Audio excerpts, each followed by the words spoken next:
za aloha tsy tiako ilay miteny hoe fongatra tanteraka fotony mety mampasika zavatra koa zay avy eo fa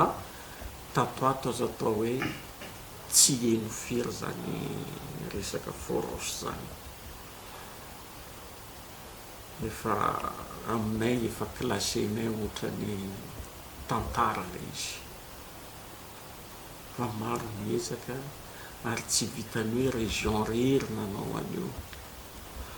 fa nandray anjara daholo zay azo resahana hoe hery tamin'ity tany ty tato amin'ny région na ny force de l'ordre io na ny fikambanana ara-pinoana io na ny ray aman-dreny an-tanàna samby nentanina nandray anjara daholo ohatra mety amin'ny tany tena angamba nareo hoe ahoana koa moa ny idirany finoana amin'izay zavatra tsotra antsony nataoko tamindreo ahoana satria nisy tamindreo namonjy anahy dia hoe inona moa no azonay atao hanampinanao amin'izy ity dia zavatra tsotra nangatahako tamindreo fahitako izy ity a ohatra ny mialan-draikitra ray aman-dreny amin'ny fitezana ny zanany ka mba iangaviako anareo ampatsiahivony ray aman-dreny ray aman-dreny fa manana andraikitra izy amin'ny fitezan'ny zanany dia io isaky ny dimansy rehefa mampivavaka reo anokanandro fotoana fohy iresahana mikasika io andraikitra ny ray aman-dreny io ny fizantany ataoko hoe efa manomboka miaron-doha amin'izay izy io moa tsy afenina anareo fa après ny raha tany Anosibe classé zone orange ny atsika taty nanahirakirana ihany le asa teo amin'ny fizahantany fa tatoato izy efa manomboko hitako miarina tsikelikely la izy ka maromaro anisany amin'ireo projet ankamaroan'ireo projet ho présentenao amin'io fihetsiketsehanao amin'ny hôtel de la poste io projet mikasika ny fizahantany eo alohan'ny fanarena ny aéroport n'Andrakaka fanaovana tetezana hampitohy Cap Diego ery ampita sy ny ety Diego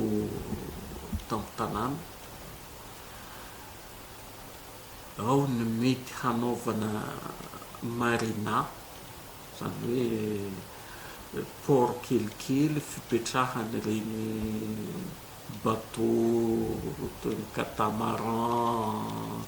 bateau kelikely reny hoisy ary mipasin-dava ngamba no hanaovana azy saika manodidina ny tourisme daholo ny kabezany infrastructure hatsangana fa ny objectif amin'izay mba hanalava kokoa ilay fotoana hijanonany touriste eto amintsika na ato amin'ny faritra dia atao koa ny paritahandreo eran'ny faritra zany hoe io era-malala Anosibe pôle anankiray manana avion tonga ary isan-kerinandro direct via d'Europe izay mitondra tsy latsaky ny 250 passagers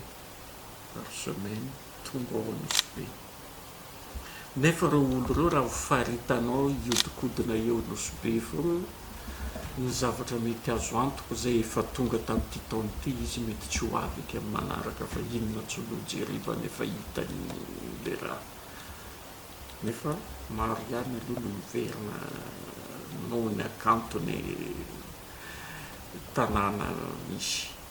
ka ny zavatra hiezahana atao zao le touriste tonga ery Anosibe mba atao zay atongavany atsaty Diego koa fa maro koa ny zavatra azo itsidihana ty. Izay ny tegna antony anaovana io marina io. Am'izay izy na groupe kelikely izy afaka miloe bateau mandeha traty mitsidika maro, misy ery nosiara, misy zavatra be dia be azo jerena. Ny montagne d'ambre ty efa malaza, ny site balnéaire ohatran'ny Ramena, dia manakaiky azy eo ny baie de Sakalava avec le kitesurf. Efa mahatariky olo be dia be izy io amin'izao fotoana izao, ka iezahana paritaka ho fantatry ny olona mba ahitana hoe fa misy variante maromaro ny zavatra azo jerena.